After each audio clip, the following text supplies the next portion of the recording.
Seja bem-vindo para mais um encontro com a palavra. Esse estudo empolgante da Bíblia já nos fez chegar aos profetas do Velho Testamento. No programa de hoje estudaremos Jonas, um dos chamados profetas menores. Provavelmente Jonas é o profeta menor mais conhecido. Ouça como se inicia sua profecia.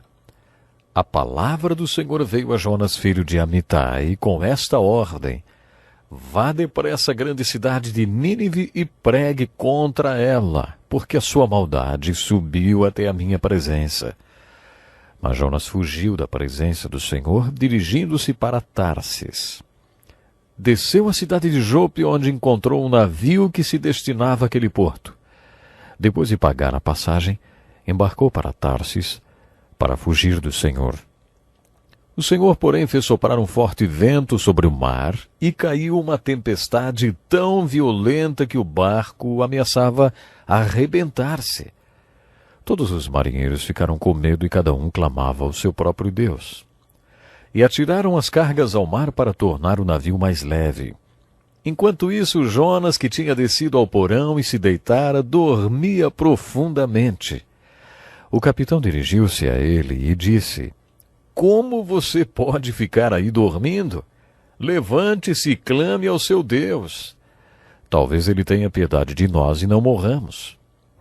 Então os marinheiros combinaram entre si: vamos lançar sortes para descobrir quem é o responsável por esta desgraça que se abateu sobre nós. Lançaram sortes e a sorte caiu sobre Jonas. Por isso lhe perguntaram: diga-nos quem é o responsável por essa calamidade. Qual é a sua profissão? De onde você vem? Qual é a sua terra? A que povo você pertence, hein? Ele respondeu: eu sou hebreu, adorador do Senhor, o Deus dos céus, que fez o mar e a terra. Então os homens ficaram apavorados e perguntaram: o que foi que você fez? Pois sabiam que Jonas estava fugindo do Senhor, porque ele já lhes tinha dito. Visto que o mar estava cada vez mais agitado, eles lhe perguntaram: o que devemos fazer com você para que o mar se acalme? Respondeu ele: peguem-me e joguem-me ao mar, e ele se acalmará. Pois eu sei que é por minha causa que esta violenta tempestade caiu sobre vocês. Ao invés disso, os homens se esforçaram ao máximo para remar de volta à terra, mas não conseguiram, porque o mar tinha ficado ainda mais violento. Eles clamaram ao Senhor: Senhor, nós suplicamos, não nos deixes morrer por tirarmos a vida deste homem.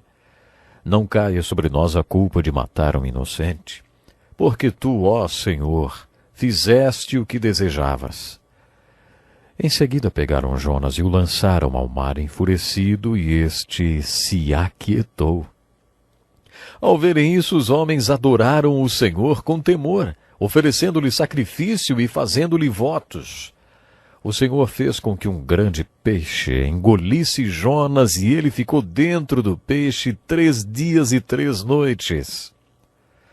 Sempre que mencionamos o nome de Jonas, imediatamente surge a questão sobre ele ter sido realmente engolido por uma baleia. Será que literalmente ele foi engolido por uma baleia? Será que sua história se resume nisso? Geralmente as discussões acontecem entre alguém que é muito conservador e que acredita que Jonas tenha sido literalmente engolido por um peixe. Alguns até dizem: olha, eu acredito que Deus pode salvar um pecador como eu, então eu também acredito quando a Bíblia diz que Jonas foi engolido por uma baleia. Com toda certeza, nossa salvação é um milagre maior do que o milagre descrito no livro de Jonas. Mas, por enquanto, eu gostaria que esse assunto sobre se uma baleia engoliu ou não Jonas ficasse um pouco de lado. Vamos retomar esse assunto mais tarde. Nesse estudo dos livros da Bíblia, tenho dito repetidas vezes que devemos estudá-los nos perguntando: que verdade esse livro tem para me ensinar? Qual é a aplicação para a minha vida? Por que os homens santos de Deus decidiram que esse livro deveria estar na Bíblia? O que esse livro tem para mim? Todos os livros da Bíblia têm muito a nos dizer. O que Deus tem a dizer para nós através do livro de Jonas não tem muito a ver com pessoas sendo engolidas por baleias. Veremos isso quando descobrirmos qual é a aplicação que Deus tem para nossas vidas através desse livro. No Evangelho de João, capítulo 17, Jesus Cristo nos ensinou o tipo de leitura que devemos fazer dos livros da Bíblia. No versículo 17 desse capítulo, Jesus disse assim: "A tua palavra é a verdade." Deixemos que essa verdade entre em nossas mentes e em nossos corações. A palavra de Deus é verdade. Também em João, no capítulo 7, versículo 17, quando o povo perguntou a Jesus como eles poderiam saber que seu ensino não era mais um ensino de mais um rabino, mas a palavra de Deus, como ele dizia que era, Jesus respondeu: "Se alguém decidir fazer a vontade de Deus, descobrirá se o meu ensino vem de Deus ou se falo por mim mesmo." Quando comparamos esses dois textos, João 17:7 e João 7:17, descobrimos o seguinte tipo de abordagem da Bíblia: estude a palavra de Deus, buscando a verdade, e decida em seu coração que quando Deus mostrar a verdade, você vai obedecê-lo. De acordo com Jesus, é essa forma que mostraremos que a palavra de Deus é a palavra de Deus inspirada. Você não precisa ir para um seminário e estudar culturas, arqueologia. Não, eu acho que estudar é muito importante. No entanto, não é nenhum estudo que mostra que a Bíblia é a palavra de Deus. Jesus foi muito prático quando disse: "Se você quer provar que meu ensino é a palavra de Deus, achegue-se então buscando a verdade. Tome a decisão em seu coração de, quando Deus mostrar a verdade, obedecê-lo e, enfim, aplicar na sua vida esta verdade." Jesus afirmou que a aplicação da verdade será seguida da certeza absoluta de que o seu ensino é verdadeiro e é a palavra de Deus. É assim que devemos estudar todos os livros da Bíblia. E é assim que eu gostaria de iniciar o estudo do livro de Jonas. Procure a verdade no livro de Jonas. Tome a decisão de aplicar a verdade quando Deus a revelar. Se você começar a estudar o livro de Jonas com essa atitude, terminará com a certeza de que ele é a palavra de Deus. Qual é a mensagem do livro de Jonas, hein? Bom, esse livro é um dos que se inicia sem qualquer dado que nos localize historicamente. Lembra-se que quando iniciamos o estudo dos livros proféticos, dissemos que estaríamos vendo a queda de 4 cidades. As 4 cidades que caem nesse período da história dos hebreus são as seguintes: Samaria, a capital do reino do norte de Israel, tomada pelos assírios; Jerusalém, capital do reino do sul de Judá, tomada pelos babilônios. As outras 2 cidades que caem durante esse período abordado pelos profetas menores são as capitais de seus inimigos: Babilônia, a capital do inimigo do reino do sul, e Nínive, capital da Assíria, cujo povo era inimigo do reino do norte. No livro de Naum, veremos a queda de Nínive. As profecias de Naum proclamam a destruição da cidade de Nínive. Essa cidade foi absolutamente destruída quando o julgamento de Deus caiu sobre ela. Provavelmente o ministério de Jonas foi anterior ao de Naum, cerca de 130 anos. Portanto, 130 anos antes de sua destruição, Jonas foi comissionado por Deus para ir para Nínive e pregar arrependimento a esse povo. A mensagem de Jonas, a mensagem que ele pregava, era que o julgamento de Deus estava chegando. Entretanto, nessa mensagem havia a promessa de que esse julgamento seria desviado se o povo se arrependesse. Jonas realmente conhecia a Deus. Ele sabia como Deus é. Jonas conhecia o caráter de Deus. E quando Deus o comissionou para ir a Nínive e pregar o arrependimento para seu povo, Jonas quis e esperou que Nínive fosse destruída pelo julgamento de Deus. Mas ele sabia que se a cidade se arrependesse, não seria destruída. Ele cria que Deus podia fazer com que eles se arrependessem. No final da história de Jonas, a cidade de Nínive é descrita como tendo 120.000 pessoas que não sabiam nem distinguir a mão direita da esquerda. Alguns estudiosos acreditam que esses 120.000 habitantes eram todos crianças. A população de Nínive era provavelmente de 1 ou 2 milhões de pessoas. Nínive era uma cidade grande. Essa cidade assemelhava-se à Babilônia. Quando estudarmos o profeta Naum, veremos um pouco mais sobre ela. Você está lembrado que no estudo do livro de Daniel, fizemos uma descrição da cidade da Babilônia? Os assírios e os cidadãos de Nínive tinham uma crueldade sem comparação. As atrocidades cometidas pelos assírios não têm precedentes na história. Eles literalmente tiravam a pele dos cativos vivos, enfiavam um anzol no nariz dos prisioneiros e os conduziam para o cativeiro puxando-os a cavalo.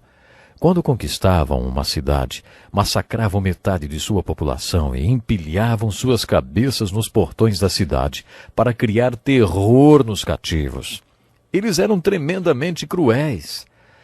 É no meio de toda essa crueldade que Deus faz brilhar uma de suas mais belas joias, assim como a mensagem de Oséias, a mensagem de Jonas, ressalta o amor de Deus.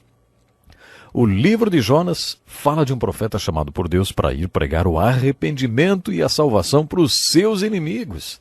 Ele não queria ir porque sabia que o povo seria salvo. Deus chamou Jonas para pregar para os seus inimigos. E Jonas conhecia Deus. A mensagem do livro de Jonas é: ame seus inimigos. Por isso ele estava fugindo. Jonas sabia que se fosse pregar e o povo se arrependesse, Deus perdoaria, porque assim é Deus. Deus é amor. Ele sempre será um Deus de amor. Nós vamos ter que ficar por aqui hoje. É uma pena, não? Mas no próximo estudo vamos continuar com o livro de Jonas. Até lá, então.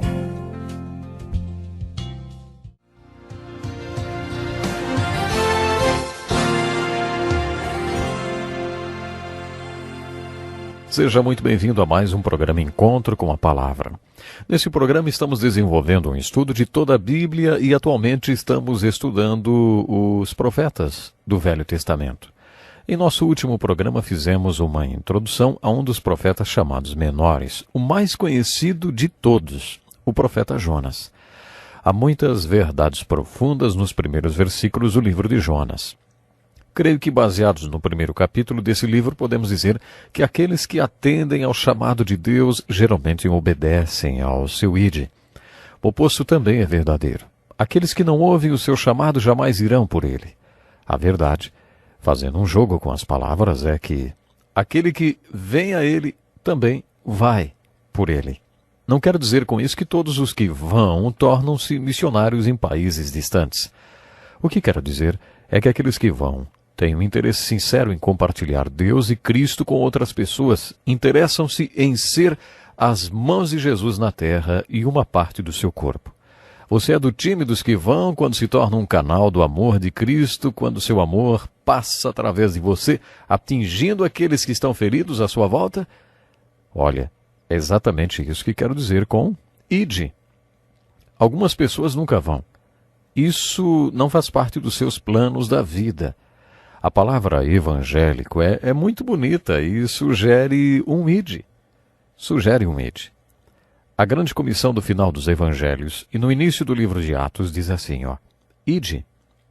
Isso não quer dizer que você tem que construir uma igreja em cada esquina, mandar fazer uma placa com venha pegar o que é seu e esperar o salão encher. Não.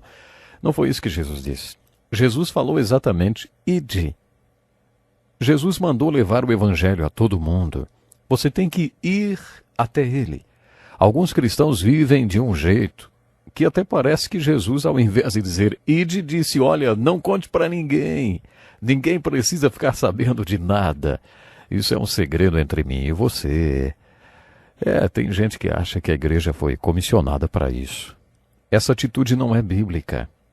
A vida de Jonas nos mostra que vir sempre leva ao ir. Jonas tinha tanta certeza disso que decide não vir até Deus, porque ele não queria ir. No último programa vimos que Deus comissionou Jonas para pregar a salvação aos seus inimigos da cidade de Nínive. Ele odiava os ninivitas porque esses eram inimigos do seu povo. Por isso ele se recusou a obedecer a Deus e a ir para Nínive. Ao invés disso, Jonas fugiu da presença de Deus. Quando ele tentou fugir da presença de Deus, acabou se tornando uma figura patética. Você está lembrado do Salmo 139, quando Davi diz que é impossível fugir de certas coisas? Você não consegue fugir de você mesmo. Ele também diz que não conseguimos fugir da presença de Deus. Para onde poderia eu escapar do teu espírito? Para onde poderia fugir da tua presença? Não há como fugir de Deus. Encontramos no 3º capítulo de Gênesis uma ilustração do relacionamento entre Deus e o homem, não como era nos tempos primórdios, mas como é hoje.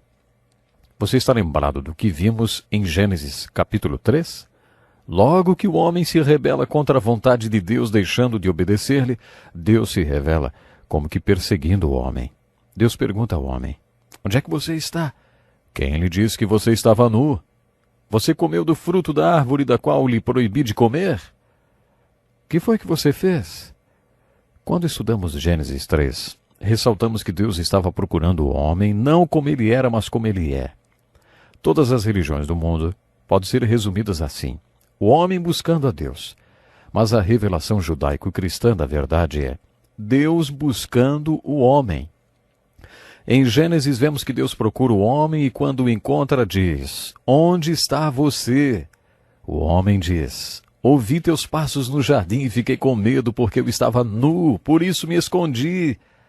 É assim que o homem está, escondendo-se de Deus. Deus está procurando o homem e o homem está sempre se escondendo de Deus, fugindo de Deus.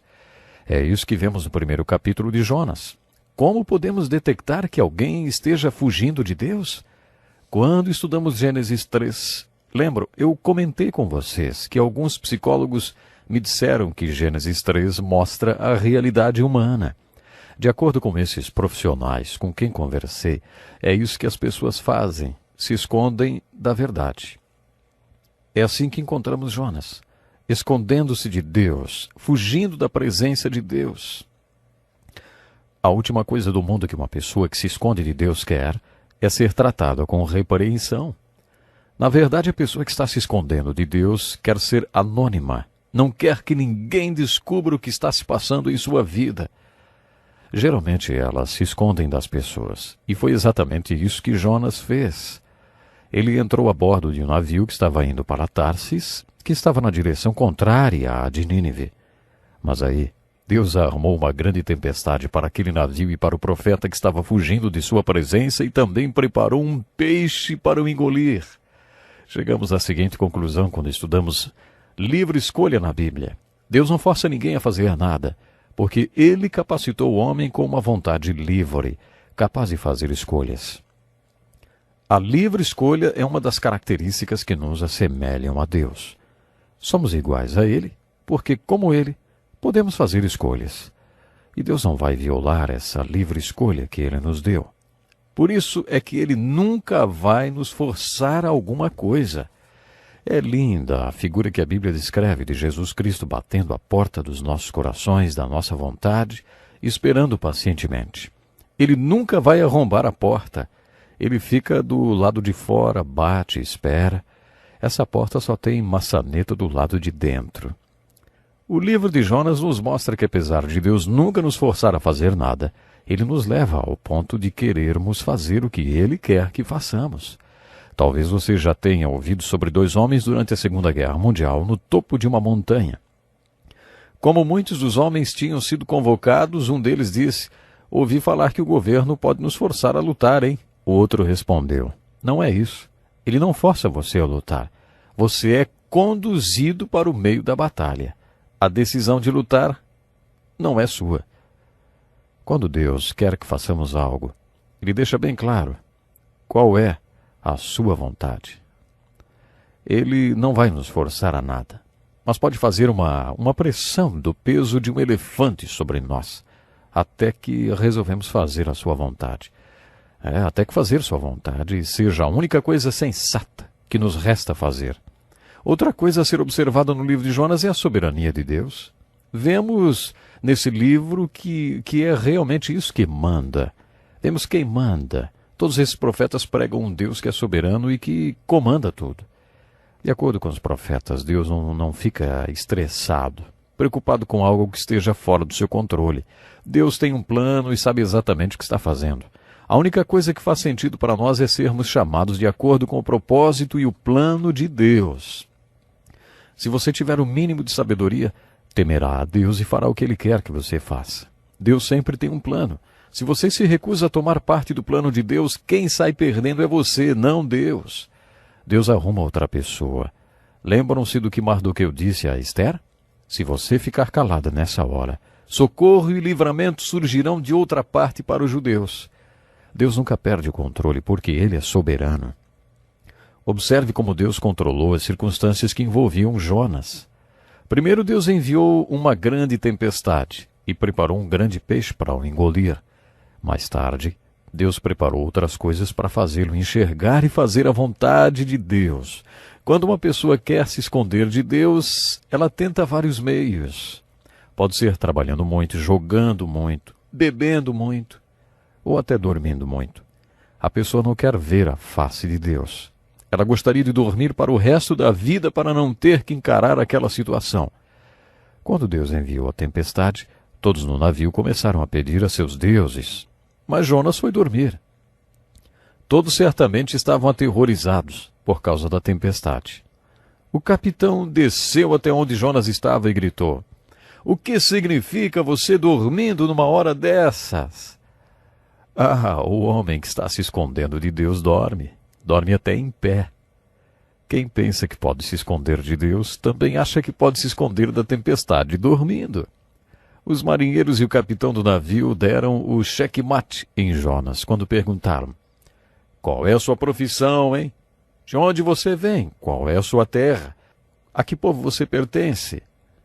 Jonas, então, dá testemunho da sua fé e diz: "Eu sou hebreu, adorador do Senhor, o Deus dos céus, que fez o mar e a terra." Eles aí perguntam: "O que foi que você fez?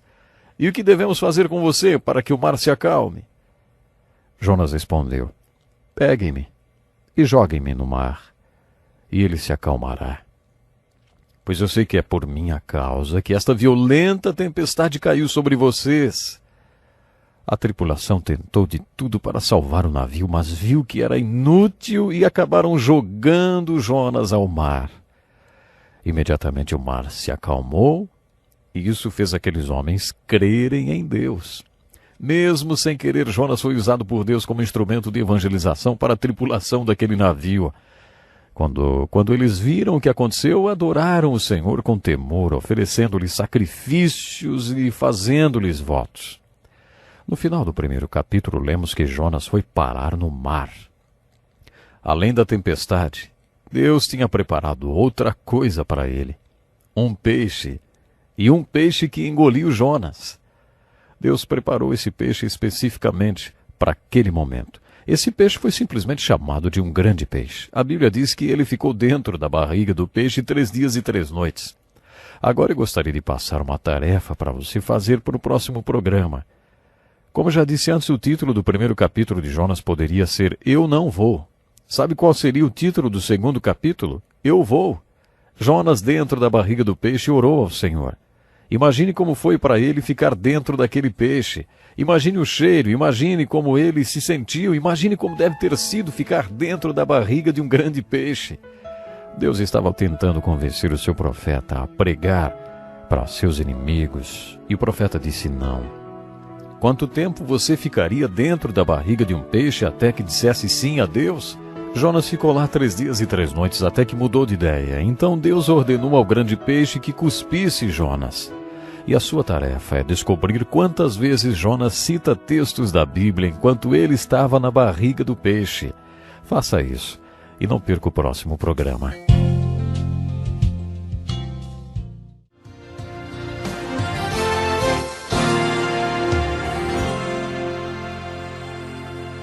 como é bom estarmos aqui para mais um empolgante programa Encontro com a Palavra. Estamos estudando o melhor e mais vendido livro do mundo, a Bíblia. Agora já estamos estudando os livros proféticos do Velho Testamento. Nos últimos programas enfocamos o livro de Jonas. Esse livro tem apenas 4 capítulos e nós intitulamos o primeiro capítulo de Jonas não irá a Deus e não irá por Deus. Mas o capítulo 2...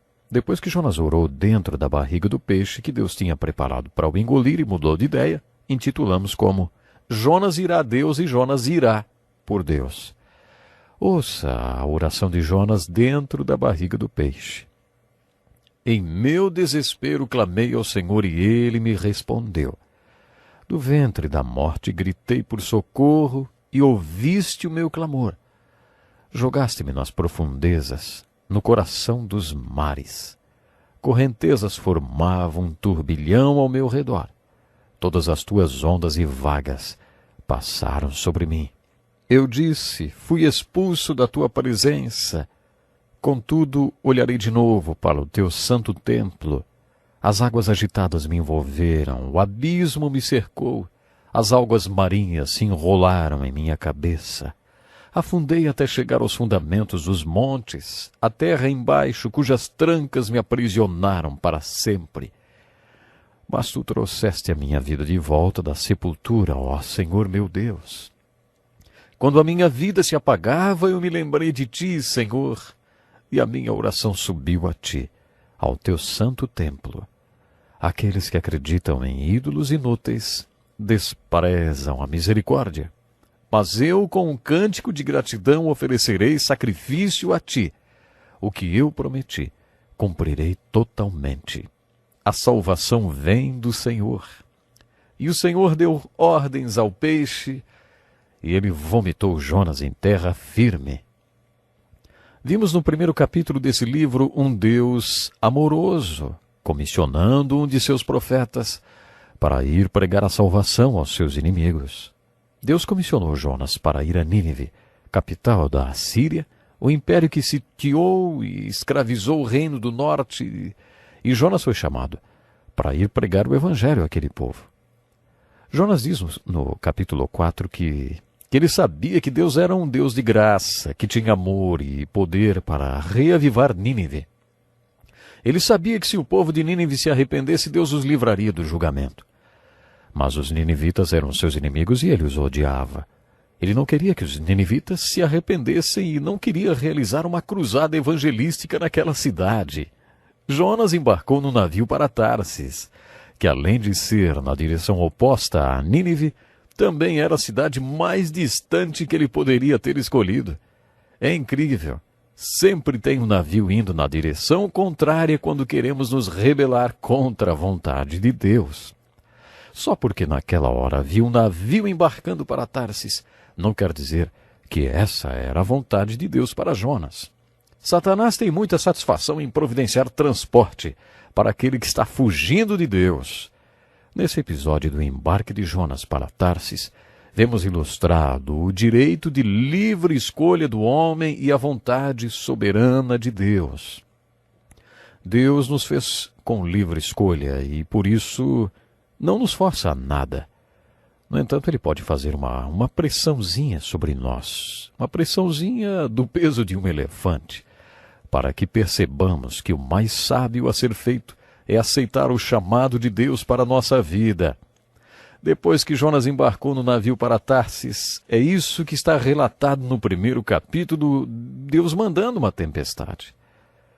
Quando a tempestade atinge seu pior ponto, Jonas é jogado no mar pela tripulação do navio, de acordo com suas próprias palavras. Jonas disse, peguem-me e joguem-me no mar, e ele se acalmará. Pois eu sei que é por minha causa que esta violenta tempestade caiu sobre vós. Assim a tripulação jogou Jonas ao mar, e Deus preparou um grande peixe para o engolir. O capítulo 2 relata o que aconteceu dentro desse grande peixe. Em nosso último programa passei uma tarefa para você. Enquanto estava dentro do peixe, Jonas citou textos das Escrituras. E os 9 primeiros versículos registram quais foram os pensamentos de Jonas dentro do grande peixe. O versículo 10 conta que Deus ordenou que o grande peixe vomitasse Jonas na praia. Nos 9 primeiros versículos, Jonas faz várias citações de textos bíblicos. Eu só conheço um outro acontecimento relatado nas Escrituras em que alguém cita tantos textos bíblicos como Jonas citou no capítulo 2 do seu livro. É o texto do Evangelho de Lucas, quando a Virgem Maria foi comissionada para ser a mãe do próprio Deus. Quando ela se dá conta do imenso milagre que acontecerá em seu corpo, ela explode numa adoração de 10 versículos citando textos bíblicos. Nesses versículos, Maria faz alusão ao Velho Testamento cerca de 23 vezes. Maria mostrou-se uma camponesa muito temente a Deus. Sua mente estava saturada com as Escrituras. O mesmo acontece com Jonas. Ele realmente conhecia a palavra de Deus. Fiz uma lista de todos os textos que Jonas citou enquanto orava dentro do grande peixe. Primeiro, Jó 15 e 13. Lamentações 3. 1 Samuel 30. Lamentações 3 outra vez. Jeremias 7 e 1 Reis 8. Além dessas citações, ainda há outro parágrafo em que ele faz citações de salmos. Ele faz alusão aos Salmos 130, 22 e 120. Os salmos eram o inário do povo de Deus. Com todos esses textos, vemos que uma das coisas que Jonas fez no ventre do peixe foi orar. Ele também fez votos a Deus. Você se lembra do nome que daríamos ao capítulo 2 desse livro? Jonas irá a Deus e Jonas irá por Deus. Foram necessários 3 dias e 3 noites com uma pequena pressãozinha sobre Jonas para que ele finalmente mudasse a sua vontade. Jonas assumiu 3 compromissos. Olharei de novo para o seu santo templo, oferecerei sacrifício, e o que prometi, cumprirei. Quando finalmente Jonas diz, a salvação vem do Senhor, Deus ordena ao peixe que o vomite em terra seca. Podemos escrever como título do capítulo 1, eu não vou, e como título do capítulo 2, eu vou. A aplicação que tiramos da experiência de Jonas dentro do grande peixe é bem diferente da aplicação do capítulo 1. Quantas pessoas assumem seu ministério e chamado de Deus quando encontram-se num momento de extrema dificuldade? Fazendo alusão aos soldados da Segunda Guerra, que lutavam dentro das trincheiras, criou-se o termo teologia da trincheira. Com relação a Jonas, poderíamos chamar sua decisão de obedecer ao chamado de Deus em circunstâncias tão únicas de teologia da barriga do peixe. Se conseguirmos visualizar o interior de um peixe e Jonas lá dentro, podemos ter ideia da crise que ele enfrentou. Deus adota esse padrão de comportamento com seu povo. Vimos com Jó, com os profetas, e veremos ainda nos evangelhos do Novo Testamento. Deus às vezes permite tempestades e outras vezes arma tempestades para o seu povo. Essas tempestades podem ser crises, trincheiras, barriga de peixes. Mas Deus faz isso. Ele está querendo do seu povo uma resposta. Depois que ele obtém essa resposta, aí ele resgata seu povo da tempestade. Foi isso que aconteceu também com Jó. Deus tinha certeza que Jó responderia adequadamente àquele sofrimento. E por causa disso, Jó tornou-se um homem muito melhor do que era antes daquela experiência tão dolorosa. Nesse caso, Deus disse a Jonas, vai Jonas, e Jonas disse, eu não. E Deus respondeu, veremos então. Deus aí o pressiona um pouco mais, e mais um pouco, até que Jonas vai parar na barriga do peixe.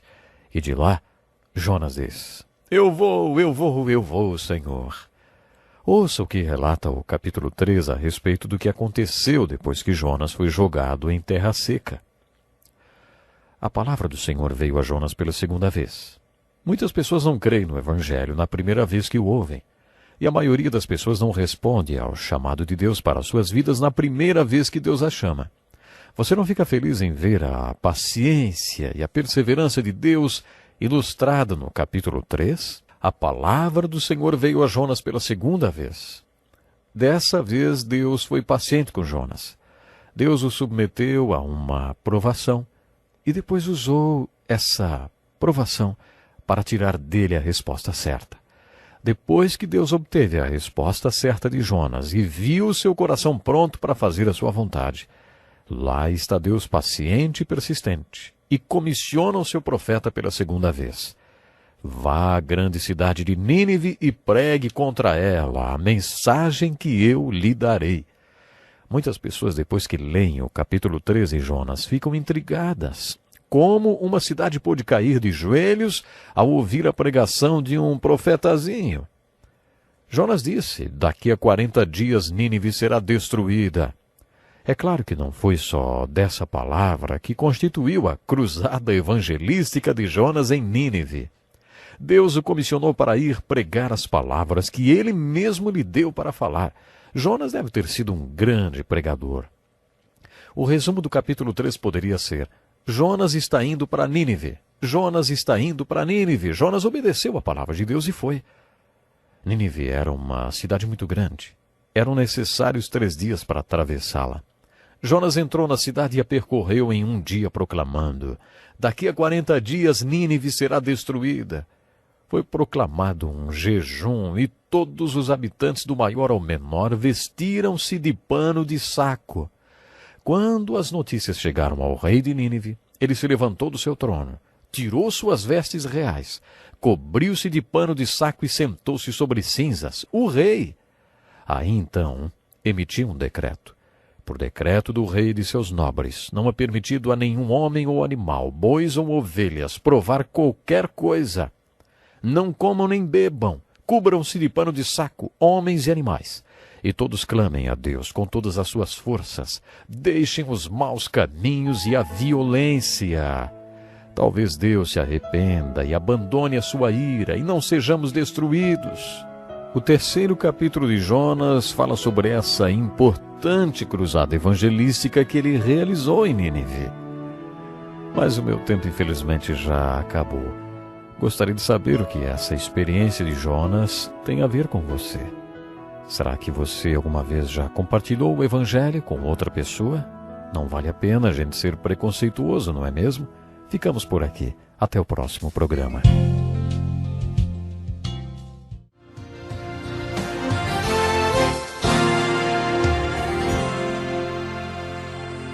Muito bem-vindo para mais um programa Encontro com a Palavra. No último programa estudamos o livro de Jonas. Em toda a história da Bíblia Sagrada temos conhecimento de apenas uma cruzada evangelística que resultou na conversão de uma cidade inteira, do maior ao menor na escala social. E essa cidade foi Nínive. Sem dúvida nenhuma, a cruzada evangelística descrita no capítulo 3 do livro de Jonas foi um grande milagre. Talvez a explicação para isso tenha sido a conversão do rei. Numa sociedade de regime totalitário, tudo acontece de cima para baixo. Conheci uma missionária que trabalhou durante 7 anos num lugar chamado Natunen, na região montanhosa de Balongao, nas Filipinas. Seu nome é Joane, mas o povo a chamava de Wani. E uma vez o chefe da tribo disse a ela: Wami, eu li livro de Deus, decidi, você não pode ensinar livro de Deus mais aqui. Ela achou que era o fim do seu ministério e perguntou: por que eu não posso mais ensinar o livro de Deus? O chefe da tribo respondeu: eu li no livro de Deus que mulheres não podem ensinar livro de Deus para homens. Você me ensina livro de Deus e eu ensino o livro de Deus para o meu povo. O Ami encheu-se de alegria. Aquela tribo tinha uma estrutura hierárquica muito rígida. Quando o chefe começou a ensinar a palavra de Deus, toda a tribo confessou sua fé em Cristo Jesus. O resultado desse acontecimento foi visto em médio prazo. Hoje, alguns anos mais tarde, milhares de pessoas em todas aquelas vilas adoram a Jesus Cristo. A conversão daquele chefe foi o início de uma grande obra de Deus naquela tribo. Talvez tenha sido isso que aconteceu em Nínive.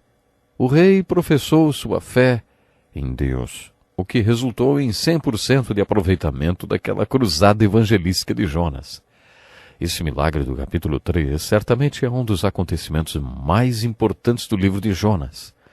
Mas não é tudo. Ainda mais o que aprender com esse livro. Na minha opinião, a principal mensagem do livro de Jonas está no capítulo 4, onde temos a reação do profeta diante do sucesso da sua cruzada evangelística. Poderíamos pensar em Jonas eufórico com o resultado da sua pregação, achando que passaria para a história como o maior evangelista de todos os tempos. Ele poderia ter dito: que maravilhoso! O amor de Deus está sobre os ninivitas e o seu poder não está restrito aos judeus. Deus pode converter as nações gentias, isso é um milagre. Mas não foi essa a reação de Jonas. Ele devia odiar muito os ninivitas. Lemos em seu livro que a salvação dos ninivitas o deixou com muita raiva. Jonas, inclusive, reclamou com Deus: Senhor, não foi isso que eu disse quando ainda estava em casa? Foi por isso que me apressei em fugir para Tarsis. Eu sabia que tu és Deus misericordioso e compassivo, muito paciente, cheio de amor, e que prometes castigar, mas depois te arrependes. Agora, Senhor, tira minha vida, eu imploro, porque para mim é melhor morrer do que viver. O Senhor respondeu a Jonas: Você tem alguma razão para essa fúria? Jonas então retirou-se para o lado leste da cidade, com pena de si mesmo. Ele fez um abrigo com folhas para lhe servirem de sombra, enquanto via se alguma coisa aconteceria à cidade.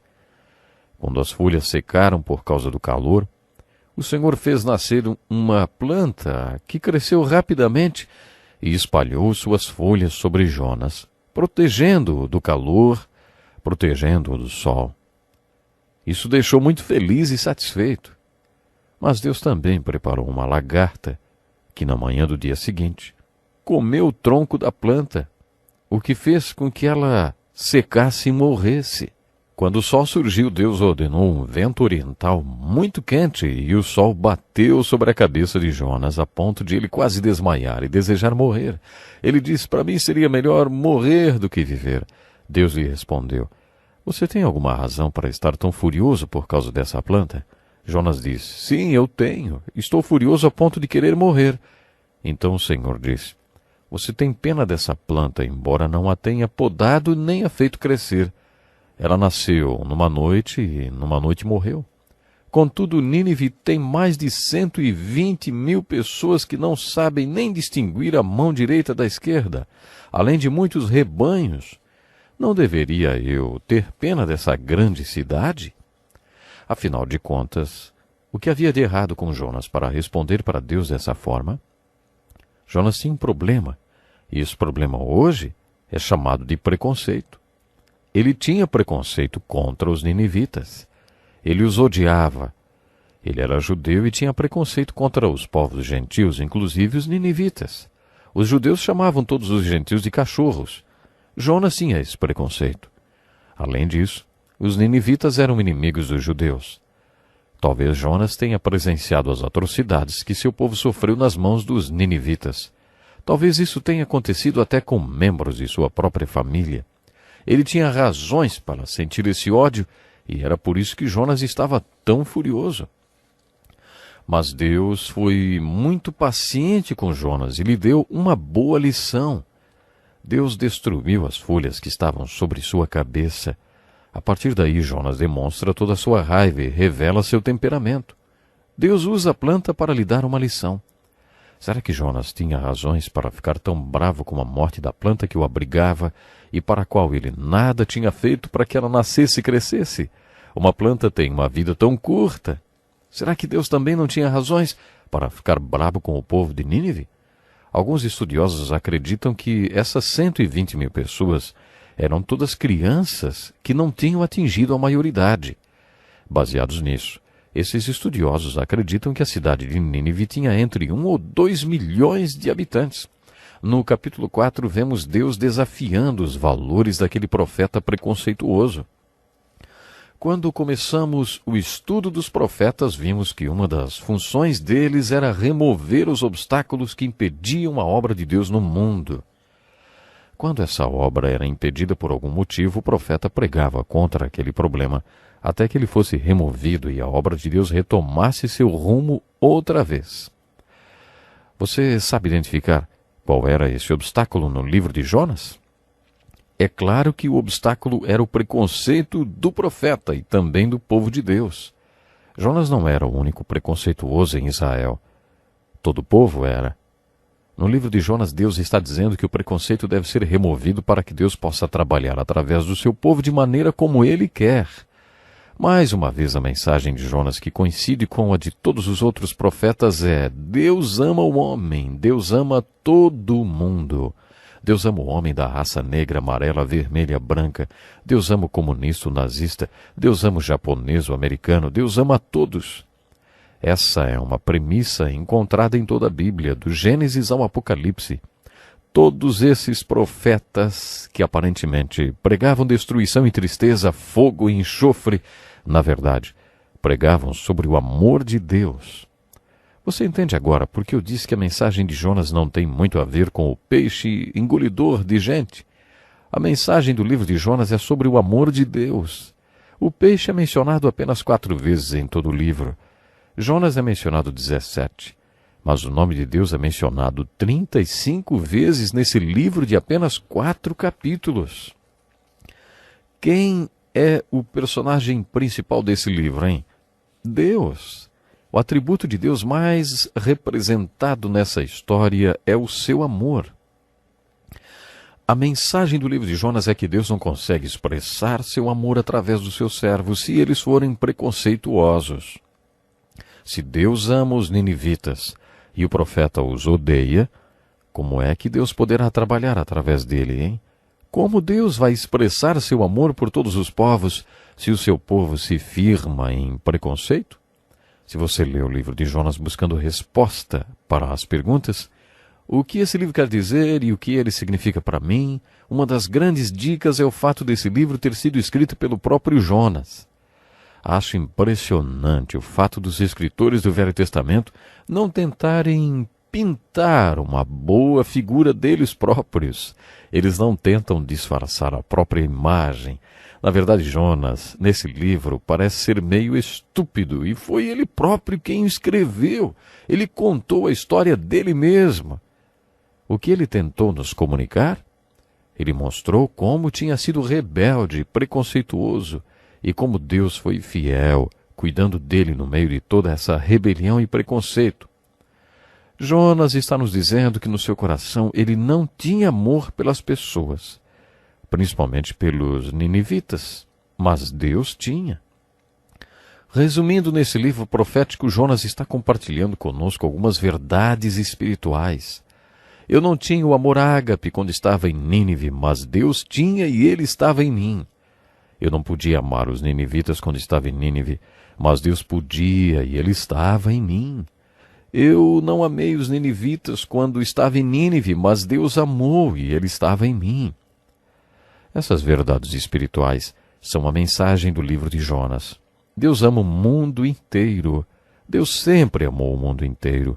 Nunca se esqueça que quando Deus comissionou Abraão para ser o pai desse povo escolhido, disse: por meio de você todos os povos da terra serão abençoados. Deus sempre pensou em todas as nações da terra, mas às vezes é difícil compartilhar essa visão com seus profetas preconceituosos e rebeldes.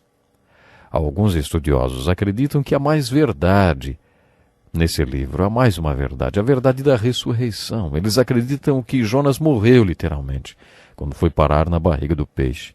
O próprio Jonas afirmou: afundei até chegar aos fundamentos dos montes, a terra embaixo cujas trancas me aprisionaram para sempre.